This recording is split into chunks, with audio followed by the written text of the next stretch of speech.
Hey, this is Russell, and we're back again with this episode for Civ 5. And yeah, Constantinople can fire on an enemy, so we must have barbarians, because we aren't at war yet. So yeah, we're working on getting the Hanging Gardens. We're 6 turns away from it. Very important wonder. The biggest thing about it is, you get like just a ton of food for your capital city. And food is everything because pop is everything in this game. Population, that is. Um, Population directly translates into everything else for your empire. So, like for example, if you build a library, for every 2 pop you get science. You need pop to work tiles to get things like gold and production in your cities. And more importantly, you get like specialists, which give you even more pips for everything, and great people, and so populations are pretty important. And hanging gardens and things like internal trade routes help you get your cities to what I like to call like the late game stage pop levels. Um, so usually like in the late game in a Civ 5, your population explodes because basically you get like a ton of different things like all the bonuses like fertilizer and stuff like that for all your farms, and you get the hospitals and the medical centers that like increase your pop rate like at to ridiculous rates. And the sooner you can get your pops to explode, the better. And you can get like pretty early on in the game, relatively. You can get a lot of your cities up to those population levels using things like the Hanging Gardens and internal trade routes. You just a few of your cities, of course. Most of your other cities might not explode population-wise until the late game, but a lot of you can get some of your cities up to that level like earlier in the game, and it really, really pays off. The only thing that pop costs you is happiness, but then you can use things like commerce or ideological tenants to build things like pagodas through religion or whatchamacallit. So Eastern Orthodoxy was taken. Oh no! So we have to make our own version of it. Let's see what I do. Real or Byzantine Orthodoxy. Nope, can't fit that. I think I did something like Greek Orthodoxy in the end or something like that. There we go. Because there are different kinds of, like, you have Russian Eastern Orthodoxy and Greek. I won't get into it. Anyways, um, back to the game. So you see, I'm getting pagodas. That's pretty important because I can use that to purchase. You can also build happiness buildings, and you can also get some of your buildings to have happiness, like I'm looking at now. But yeah, building happiness buildings like whatchamacallit is pretty important. Colosseums and stuff like that. So I'm looking through. You get a lot of different options for your bonus beliefs. This is the first time I played as Byzantine, and that's their special thing, getting a bonus belief. So I'm looking through and seeing, what's available, what might be worth it. You can choose like any of the pantheons too that are still there. Ultimately, it looks like I'm hovering over church property. Yeah, money, money, money. And so now we're making -9, and now we're making -6 because we have our religion in our hometown. And we'll be able to spread our religion and start making a lot more money. Greece is entering a bit more of a threatening position. They're getting more units. At the same time, we can hold them at a pretty easy choke point if they were to declare war on us because of the position of our city. We don't need a unit, crucially, in our cities like we would in other of the earlier Civ games. We can defend by the city itself has ranged attacks and has health. Um, so yeah, things are getting a little tense because they can only expand by pushing into me at this point, or getting chips. But that might be too much to ask the AI to do in a Prince difficulty level. Optics, that's what they need, because troops can embark all by themselves in this game using optics. So a workboat, maybe 2 of them actually, because we got the crabs and the pearls. We actually have 3, 1 for the fishes as well, but that's a little less of a priority. Looks like I unqueued the caravan. Oh, I requeued it because I realized my mistake. I already put production into it, so I don't want to get rid of it, even if I wanted to queue something else in front of it. So I didn't lose any production there because I unqueued it and requeued it right away. We got workers working, doing what workers do. We were able to, of course, get optics ourselves and sail to that little island to improve that resource. And I deleted that unit, probably because of maintenance and because we've already caught up pretty well on a lot of the tile improvements. So yeah, we're looking really good. And again, you know, a lot of these workers here in the early game were just for, you know, getting all those tiles out, so deleting them isn't a bad thing to do at this point. Caravan. Did I really just unqueue the caravan again? What am I doing? Oh no, at that time I don't think I put any work into that caravan. I'm not sure. I really don't know what I'm doing. Oh, there we go, settlers. So yeah, I'm trying to prioritize what I want to do. Of course, I'm going to let the other stuff go first. Of course, I'm not pressured to get the pearls right now because I already have another source of pearls. I've got 20 happiness, so it is the perfect time to be building settlers now. Colosseum too. Construction, I mean, which can build the Colosseum, so if we're ever strapped for happiness, we can always use that. Build those to make sure we get happiness. Stoneworks, actually, which is what I'm building in Antioch, gives a very small amount of happiness as well, interestingly enough. You'd think you wouldn't be happy digging stone, but for some reason you are. So, I'm not going to argue with it. I like happiness. You like happiness. We all like happiness. So, yeah. I'm also researching bronze working because it reveals iron on the map, and if I'm going to be making cities, it's nice to know where to settle them. The Droman, of course, is going to be a very useful ship, not only because it'll help me combat some of these barbarian ships, but if I were to ever go to war, you know, I'd be able to do ranged attacks against my opponents using the Droman. And it's my unique unit, so I got to build a couple of them, you know, take advantage of it. We do have 1 iron already, and it's already being mined, mind you, so I don't really have to worry too much about it. Unlike other Civ games, where if you have a source of iron, you can build as many iron units as you want, you only get a certain amount of resources per, like, iron or horse you get. So you can see on the top I have 2 iron and 2 horses listed on the top of the resources. That means I can build 2 swordsmen and 2 horsemen. Can't build more. So I would need more iron if I wanted to build more of them. I got the Droman built. I do need to move that worker back and move a military unit in its place in order to deal with that enemy barbarian. And I'm contemplating what to do with this Droman at this point. It looks like I'm using it to explore. Go all the way around, see who's in the Black Sea. We got our next settler being made. And improvements being done. People being shot at, you know, the usual thing. And yeah, this getting into the mid-early game at this point, if that's a term. Want to, as much as possible, consolidate anything we can. We were able to cut off people like the Greeks from expanding, so we want to start building in the places that we cut them off from. We also want to start like improving all these tiles, getting our production up, getting our buildings built, so that we can get these cities that we built to be doing better. You know, everything you do in the mid game. Food, important stuff, so we want to get caravans and trade routes. Because population, like I said, is everything. That's why we went for the hanging gardens. As soon as we can get our cities up to higher population levels, the better. We get our specialists going, get our science production up, because from like libraries and stuff like that, from having tons of pop.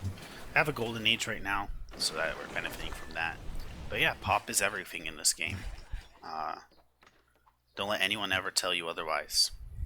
I think the argument for like playing like tall like versus wide, thinking in terms of that, I don't think it's very helpful. I think it's just you should just do anything you can to get your population up, whether it be going wide or going tall. Like you should simultaneously kind of be doing both if you want to play the game well. You know, the reason being, uh, like and people can talk all they want about like, oh, if you get too many cities you start getting like tech debuffs. Like every time you settle a city, your tech and your policies, each of your techs and your policies cost more. I think it is social policies and techs cost more.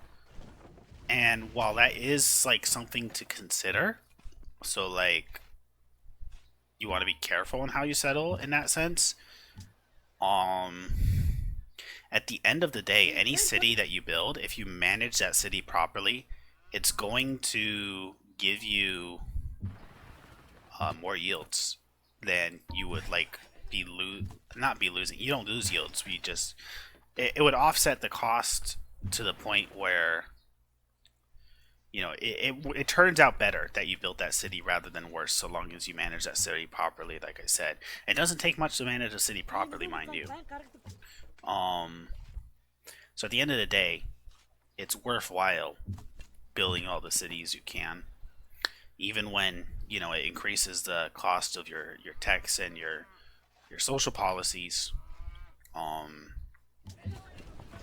At the end of the day, because you're going to be producing so many yields through culture and science out of that city, it won't mean anything at all. Like literally at all. You're going to be able to make so much culture and so much science out of that city that it doesn't make a difference. So yeah, building tall and building wide. The only thing that limits you is happiness and doing things like getting like pagodas, coliseums, and most importantly, the ideological tenets in the late game. Just make it so that you will never run out of happiness. Usually, so long as again you're playing the game right. So yeah. Of course, we do have the benefit of, and trading too, but we have the benefit of starting with so many luxuries, we don't even need to worry about trading luxuries for luxuries. In fact, throughout most of this game, I think most of my trades are like luxuries for gold, not luxuries for luxuries. At the end of the day, if you have a lot less luxuries, you'll end up trading luxuries for luxuries or even paying money sometimes to get luxuries, and it's worth paying money to get luxuries in this game. Anything to get your pop up, like I said, and make your pop happy so that you can keep growing. All about growth, all about pop. Nothing's more important than that in this game. And building more cities to do that, that's how you do it. So we got our settlers coming out, settling in the whole like Bulgaria region and everything, and we got our first war. Of course, these guys come marching in, but the benefit of our position is that on one side it's surrounded by like hills, so it'd take them a very long time for them to get through. The other side, they're kind of bottlenecks between the city, a mountain, hills, and yeah, very hard to get to. Of course, that doesn't mean I can't leave that city unattended. If I don't get defensive troops fast enough, then I'm going to lose the city. So I need to get soldiers there quickly. Having the ship there would be nice as well. Being able to use that, but their ship is pretty far away at this point. Exploring the Mediterranean would have probably been better for me. But I kind of knew this war was coming too, but at the end of the day, it's all good. So yeah, they marched forward, marching into my territory. Starting to build a bowman, because that's going to be like the best way to keep them at bay. It's going to take them a while to surround my city, so I do have time to produce the units needed to fend them off. Again, I'm not too worried about it. You can see I'm not like really panicking over it, just sort of responding to it. I am starting to ignore the barbarians now at this point. Looking at seeing what they're offering, I would rather have gold than horses. So I tell them that. And, you know, usually you can get like 7 or so gold for Electri, but she only had 4. But at the same time, I wasn't really going to be trading those pearls to anyone else. So may as well give them to her. Uh, so yeah. And this, I like that we're doing this at the 1.25 speed. You know, like if I played on regular speed, the playback of this video, you know, the war wouldn't have become to like the 3rd or maybe even 4th episode. We're watching it here on the 2nd episode. It's keeping things going. If anything, it's a little hard to keep up with the post-commentary at times, but I'd rather have it a little hard to keep up with and have something to talk about, and the games run so slow that there's nothing to talk about. We got fighting and battles and crazy stuff going on down there. I am going to finish off this encampment before I move my warriors back down to help. And pretty much improve most of the tiles on that side. We're looking really good. And worker is just chilling, of course. Moving the Droman back, he'll be able to contribute pretty soon to defense. And got stone, we can mine there. Interestingly, the warriors are... not the warriors, the axemen are in a location that kind of works well for me. And they're actually engaging, or the Greeks are actually engaging the axemen, which is pretty hilarious. I'm really glad that's happening. The axemen, of course, are probably not going to engage them back. They're probably just going to run away and keep looting. Yeah, I figured. Because they need to get healed up and stuff. And that's how they heal. They heal health by looting. So yeah, we're getting close to settling that city as well. Of course, we're getting really close to finishing off that barbarian as well. Of course, they're going to loot 1,000,000 tiles before we can. Building roads, because, you know, we want to fully take advantage of the Messenger of the Gods bonus. That's another reason why, you know, building cities and Messenger of the Gods go hand in hand, because Messenger of the Gods pretty much, like, offsets, like, right off the bat, like, any debuff you get from settling a city in terms of tech cost, so long as you build a road to it right away. Very powerful combination, again. Nicaea is being bombarded, which is a bit dangerous. At the same time, you know, we have to do what we have to do. Looks like... trying to see what's going on. I think for me... one second. Let me double check something.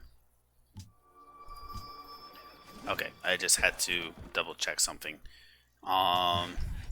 Where are we? I'm all disoriented now, forgive me. So, let's see. We got things, we're looking at the city, possibly to purchase a unit, getting bombarded, being offered a trade deal. I feel like... so... just watching now at this point. Writing, that's pretty helpful. Bombarding. Looking at what we can purchase. We purchased something. Got units moving. Bombarding.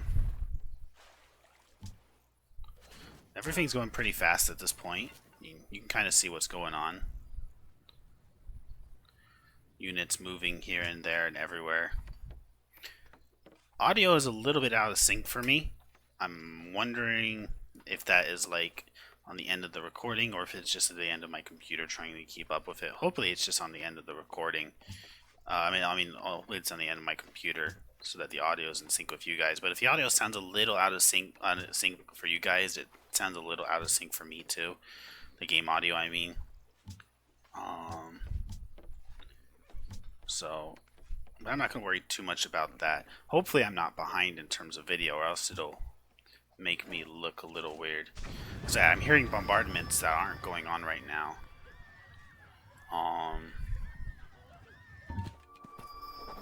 Yeah, it's weird. Okay, hopefully everything's fine. The audio's like out of sync a little. Founding a city though. And doing bombardments.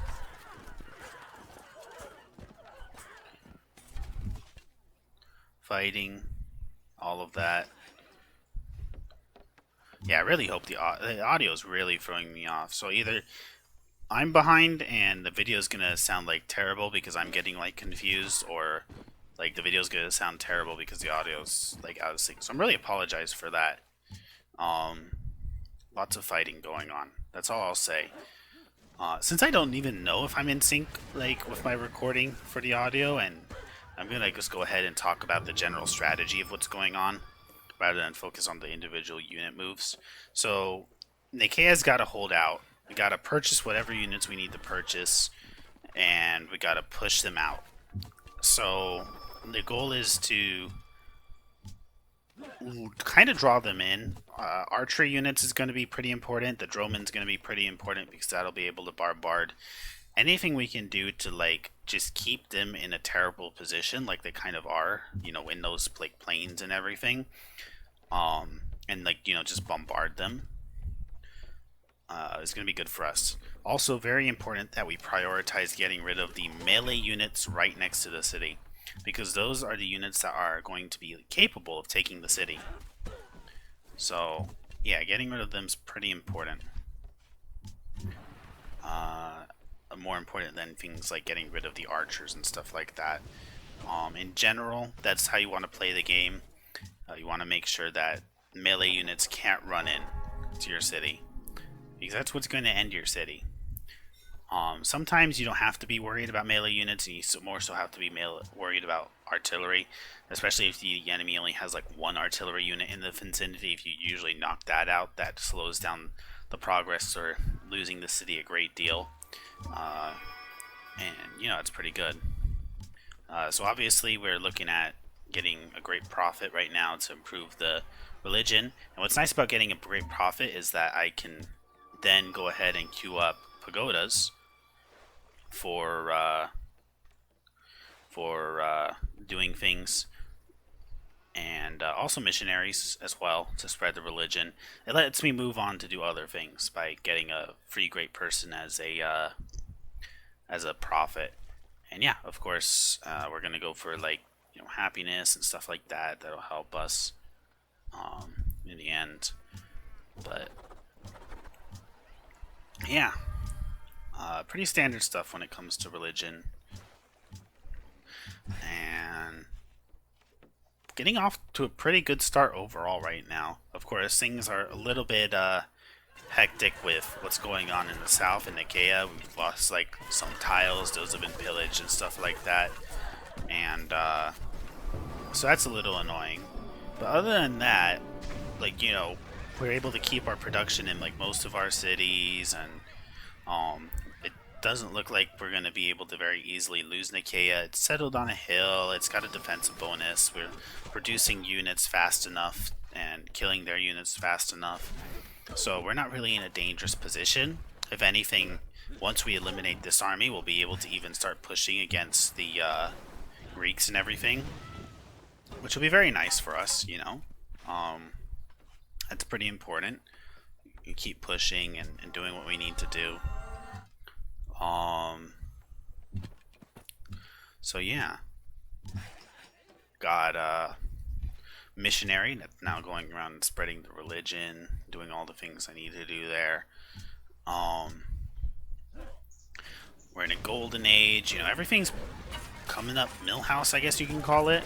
Little messy play, you know, but everything overall, we got the positive happiness, we got a ton of cities, we got a pretty decent front line against the enemy that's trying to push forward. You know, pretty defensible position, hill, forest tile, you know, the river will become like a bit of a defensible position in a bit. a bit of a funnel once we secure that kind of area. And yeah, everything's just looking really good. All the natural barriers that just crisscross that region make it a very hard location to push. Greece in general is pretty small, so it is probably very easy to take via navy, but very hard to, like, just cram in like a ton of troops unless you know what you're doing. The AI would have a difficult time, at least. As a player, I can go through and fight Greece much easier in their homeland, and everything than an AI would. And so everything's looking good. We're have the upper hand, which is important, and we aren't going to lose position anytime soon. I actually purposely didn't build Nicaea. I'm going to go through and rename the settlements a little later in the game, but I kind of purposely didn't put Nicaea on the coast, and I put it on a hill in a more defensible position because I kind of knew this was going to happen, this war, pretty early on. If you box someone in, they're going to fight back. So yeah, pretty standard stuff again. Pretty standard play, if just a little messy. But yeah, we're getting through the end of the video, so thank you guys so much. Like, comment, favorite, subscribe if you guys want to see more. Have a good one. God bless. Like, favorite, and subscribe if you guys want to see more. Always interested in your feedback down in the comment section. You guys have a good one. God bless.